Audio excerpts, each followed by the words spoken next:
There are some parks in America that look normal during the day, but change into something else. The moment the sun goes down, something hungry, something patient, something that has already been watching you long before you realize you're being watched. This happened last summer, and to this day, even thinking about it makes my chest tighten like something cold is sitting on top of me. My name is Ryan. I was 19 at the time, home from college, and like most nights, my friends and I ended up at Cypress Ridge Park.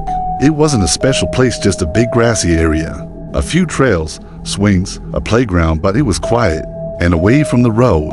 We could talk, laugh, relax, but there was one part of that park no one went near after dark. The locals called it the sand pit. It looked like an old, abandoned kids' play area. A giant empty pit of sand with a few half-buried rusted toys, broken fence posts, and a cluster of dead trees leaning over it like they were trying to crawl out. Parents always warned their kids not to play there. Things disappear in that sand, old folks would say. People thought it was just superstition. I wish to God I had believed them. On the night everything happened, it was just me and my friends, Jenna and Tyler. We weren't drinking, not doing anything stupid, just hanging around, eating fast food, and arguing about random stuff. At around 10:30 p.m., Tyler threw his empty soda bottle toward the trash can, but missed. It rolled down the slope and stopped right at the edge of the sand pit. Double quotes, bro. Go get it. Jenna laughed. Tyler groaned. Hell no. That place is creepy. I agreed. Just leave it. Whoever cleans the park can deal with it. But Tyler wasn't the type to back down from a challenge. Fine, I'll go. He climbed down the small hill and walked toward the sand pit. The second he stepped near it, something changed in the air. It got heavier, like the world held its breath. Even Jenna stopped smiling. Tyler, hurry up, she called. He bent down to grab the bottle but then froze. Do you hear that? He whispered. There was nothing at first, just wind through the dead trees. Then crunch, sand shifting, slow, dragging sounds. Jenna looked at me sharply. Animals? Not in sand, I whispered back. Tyler slowly stood up, bottle in hand, but he didn't turn around. He didn't move. Ty, I called. Come back. He didn't respond. He kept staring into the sand pit like he was trying to make sense of something. Guys, he finally said, his voice small, confused. There's someone in there. My stomach dropped. What? Where? Right there. He pointed. By the tree, but the pit was pitch black. We saw nothing. Dude, stop messing around. Jenna snapped. I'm not messing around. He shouted, suddenly terrified. I swear someone's in the sand. Crunch, shift. The sand moved again. This time, I saw it. A shape, a tall, human-shaped silhouette rising slowly from the sand, but not like a person standing up. More like something being pulled upward from below. Arms, shoulders, a long, bent head, to long, to thin. Jenna grabbed my arm. Ryan, what is that? The shape twitched, then jerked its head toward Tyler. It didn't have a face, just a long, dark indentation like a stretched open mouth stuck permanently in a silent scream. Tyler stumbled back. Guys, run. He bolted uphill toward us. We ran till instinct took over. But something was wrong with the ground. It felt like the sand wasn't just in the pit. It felt like something underneath moved with us. Dead leaves shook. Grass bent. The earth trembled. Don't stop. Jenna screamed. We sprinted up the hill, but halfway up, Tyler let out a horrible yell. I turned back, and I swear on everything I love, something grabbed his leg. It wasn't a hand. Not a human hand. It was a long, black, sand-covered arm reaching from beneath the ground like the earth itself had grown limbs. Ryan, help me. His body was yanked downward so violently that he hit the ground face first. Ryan. I grabbed both of his arms. Jenna grabbed my waist. We all pulled. His shoes disappeared into the sand first, then his legs, then his hips. The thing was dragging him, fast, like he weighed nothing. Don't let go. Don't let go.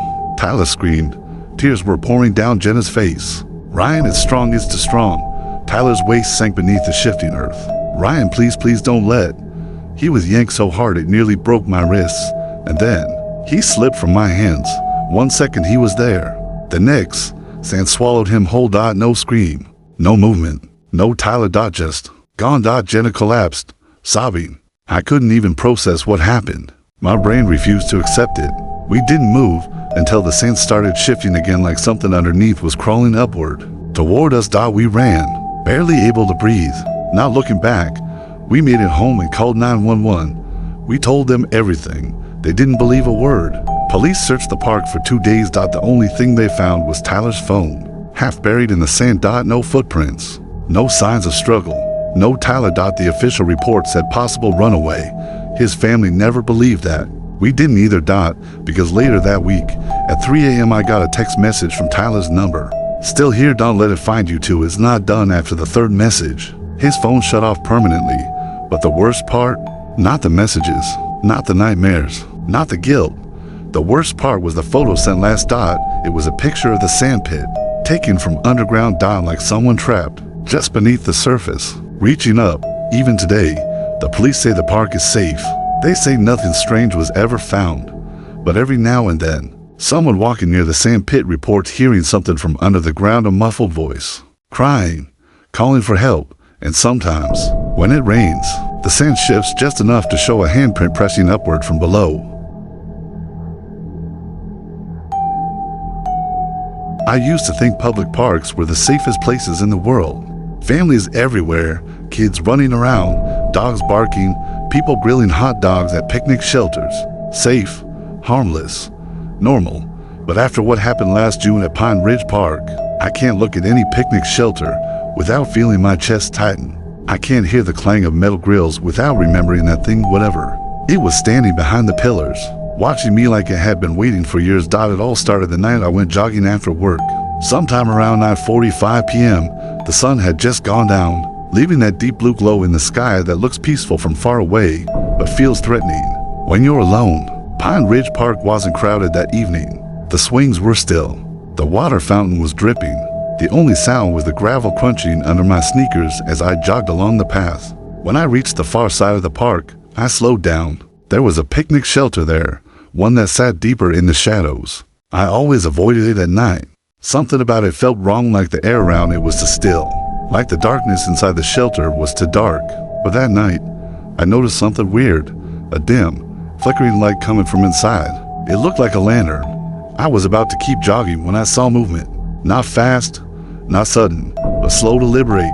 Someone was standing inside the shelter, a tall figure, still, UNMOVING. At first, I thought it was a homeless man or someone camping out, but then he stepped slightly into the light, and his shape was wrong. His shoulders were too wide, his neck too long, and his head was tilted in an unnatural angle, like he was studying me, with his face turned just a little to sideways. I tried to convince myself he was just a person, just someone hanging out late. But then he did something that made every hair on the back of my neck stand up. He waved at me, not a normal wave. His arm lifted slowly, stiffly, like a marionette. His hand opened wide, like his fingers stretched further than human fingers should stretch. And his arm didn't bend at the elbow the right way. It was backwards. I froze. My breath caught in my throat. My brain screamed to run, but my legs didn't move. Then he started walking toward me. No dash gliding, like his feet weren't touching the ground. His shadow stretched behind him like it was alive, crawling along the concrete. And as he got closer, the lantern flickered harder, like the flame was terrified of him too. I stepped back, ready to run, but the figure stopped at the edge of the shelter, just where the light ended. He wouldn't step into the moonlight. He just stood there, tilting his head further until it practically hit his shoulder. That's when he spoke, not with a voice, with a whisper that felt like it pierced through the trees and sank into my ears from inside. I've been waiting. My heart slammed against my ribs. I didn't answer. I couldn't. I just backed up slowly, my eyes locked on him. His hands twitched, long fingers extending and retracting like he was preparing to grab something. And then the lantern blew out. The entire shelter went pitch black. For a second, I saw nothing, heard nothing, felt nothing. Then came the footsteps. Fast, heavy, running toward me. I turned and sprinted down the path so hard my lungs burned. The gravel flew behind me. My legs felt like they were made of air. I didn't look back, not until I reached the main parking lot and the bright streetlights. When I finally dared to turn around, he wasn't there. The picnic shelter was empty, dark, still. I tried to convince myself it was just a hallucination, a shadow, a trick of the light. But when I drove home and got out of my car, I heard something that made my blood freeze, a whisper right behind my ear. You left early. I spun around so fast I almost fell. But no one was there, just the empty driveway and the warm summer air. I didn't sleep that night. Every time I closed my eyes, I saw the crooked head tilt, those unnatural fingers, that awful whisper. The next day, I told myself I was paranoid, exhausted, delusional. So like an idiot, I went back to Pine Ridge Park. I needed to see the shelter in daylight, needed to prove to myself it wasn't real. The park looked normal. Kids were playing, families picnicked, dogs barked. Everything was fine. But when I approached the shelter, I saw scratches deep, violent gouges carved into the wood pillars, claw marks, drag marks. They formed a pattern, looping around the support beams like something circled the shelter repeatedly. And then I noticed something else under the bench, a lantern, the same lantern. Dirty, cracked, wick, burned black. I felt a chill crawl up my spine. I backed away slowly. I didn't want to touch it, didn't want to know anything more, but I had already seen enough. As I turned to leave, I noticed a man standing across the field near the tree line. Tall, shoulders wide, head tilted. Staring at me. Exactly the same height, exactly the same shape. I didn't blink, I didn't move, neither did he.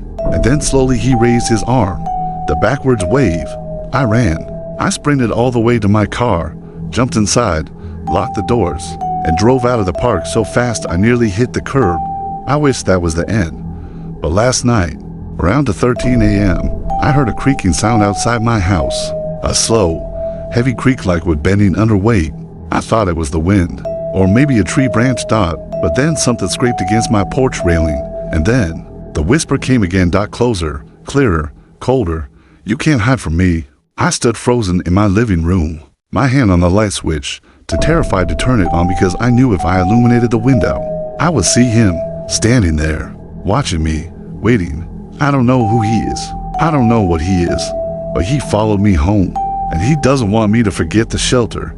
And sometimes, only when the house is completely silent, I can hear him breathing outside. Slow, deep, hungry. Waiting for me to open the door.